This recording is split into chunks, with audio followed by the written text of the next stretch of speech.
What is going on, guys? Sid here with another spooky season specials, and guys, tonight we are tackling night 4 in Five Nights at Freddy's, the sequel, part 2.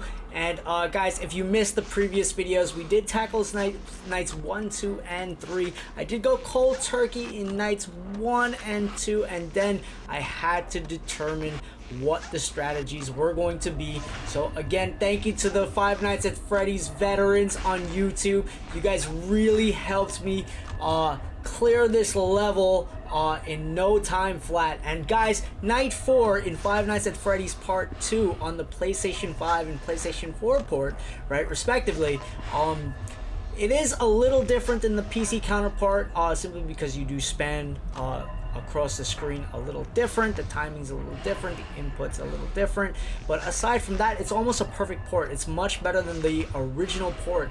And guys, in night number 4, the biggest culprits, right, are probably Mangle, the mangled animatronic that you see on the ceiling, and sometimes he's in the vent, in the right vent, so you do have to watch out for him. And of course, there's the little balloon boy, right? Foxy is the usual suspect, but we know how to take care of Foxy now. We have a set strategy, which is you pretty much flash the light at Foxy 5 to 7 times, right? And make sure that they register, and once they register, you're good. But the thing is, Foxy's always there, right? So in terms of frequency of animatronics, that's what you have to focus on in night number 4. And the pace, the tempo that you're playing at is super high, right? So I would suggest you be hyper alert, right, for whatever happens. Take a couple runs of the game so you can get acclimated to the tempo, and then you're good to go, right? But with that being said, we hit we on the first attempt, right? On the first attempt, which I showed you guys like right at the beginning when Balloon Boy just randomly finds himself into the room. I got up to 4 a.m. and I was like, oh look, I'm clearing this level so super fast, right? And then all of a sudden, right, I just get killed out of the blue. Completely forgot about the other animatronic, and it's that usual one that ended up killing me the most, right? So didn't really have too many options in terms of what to do once Balloon Boy got into the room. You don't really have an option. You're pretty much dead already, right? It's not a clean run, and this game focuses on clean runs, right? Everything has to be immaculate in terms for you to finish, in order for you to finish the game, right? Yeah, so in this run, you're going to see like literally just me, just, you know, I'm just clearing the levels. I'm making sure. Okay, so that's the culprit, that's the one that usually gets the best of me almost all the time, Chica, right? Nearly forgot the name of that animatronic, and that's what I was looking up. But Mangle. So what I did not know, right, about Mangle, Chica's in the vent, right? So what I didn't realize, right, we're at 2 a.m. already, which is really cool, right? So what I didn't realize was that Mangle, not only is he in the front with Foxy sometimes, right, that animatronic, he's also in the right vent, and you hear the static, and whenever you hear the static, it's Mangle, right? So once I understood that, I also had to find out the hard way that you can't have Mangle come into the room, right? At any point, if he's hanging above the ceiling inside the room, right, not outside, inside the room, you're toast. You're toast, right? So that's an immediate death, right?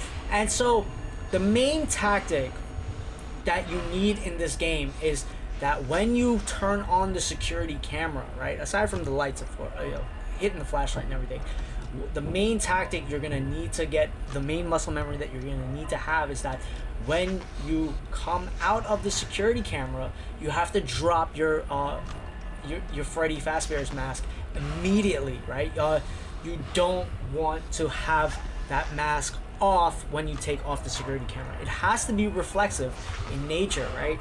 And what's going to be different from nights 3 to nights 4 is just going to be the pace and trying to anticipate best, right, when Mangle is around, right? And You want to be able to tackle Mango. If you see any of the animatronics in the vents, you have to drop your mask immediately so they don't enter the room, right? And you're gonna hear the steps back, and that's gonna give you the indication that you have to, you know, that you can take off the mask, right? But every time, the only way to truly, because they can walk in freely, right? So every time, right, you come out of the security camera, the reflex has to be, right, because that's how the animatronics get you. They jump you, and it has to be super, super fast. It has to be hyper fast, right?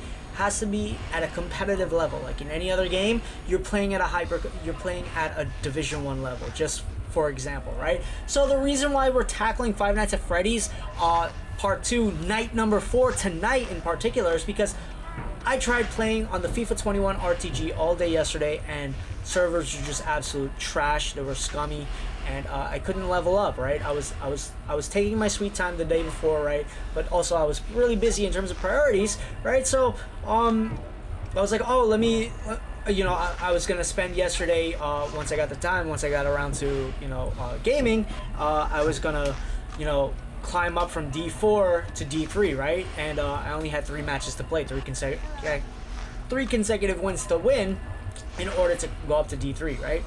So I was anticipating that, I was grinding, taking my sweet time, and then all of a sudden, bam, hit with the servers, right?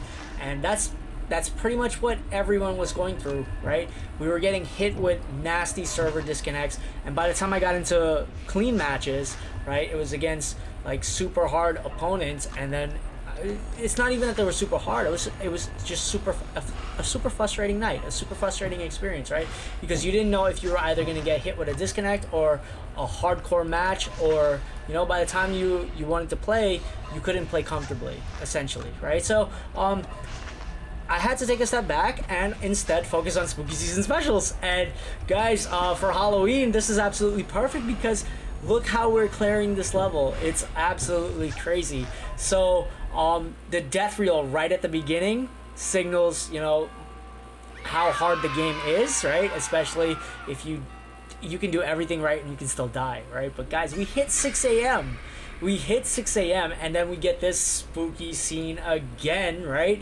And I know it sucks when you're seeing somebody clear a level as immaculate as this. You guys want to see the person die, so I did include the death reel, right? But I cleared night 4, right? And it was super fun. Once you have a strategy in a game, you can, you know, no matter how difficult the game, once you have a set strategy and you know what to do and how to tackle your enemies, you can clear the level. But this game truly does live up to the hype. Spooky as hell. If you missed the other videos, check it out. This has been Sid. Peace, love, all the blessings to you and yours. Cheers. We're up to night number 5 in Five Nights at Freddy's 2.